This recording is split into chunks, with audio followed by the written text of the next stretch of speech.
How to create a table view on Notion. Well, hello everyone, welcome to the channel. In this video today, let me guide you through the steps on how you can create a table view on Notion. Well, to create a table view on Notion, what you can do is you can proceed to open up a new page first here, or if you have already opened up new page. So let me just open up new page. Once you open up new page, all you gotta do is here now. It's taking some time to load up. So as you can see, the new page has been opened up.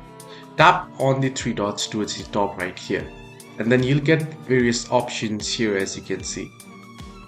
Now, however, towards the top left, you'll find this arrow icon. Tap on it and you can see meeting note and you can see database option. Click on database now and your table will be opened up.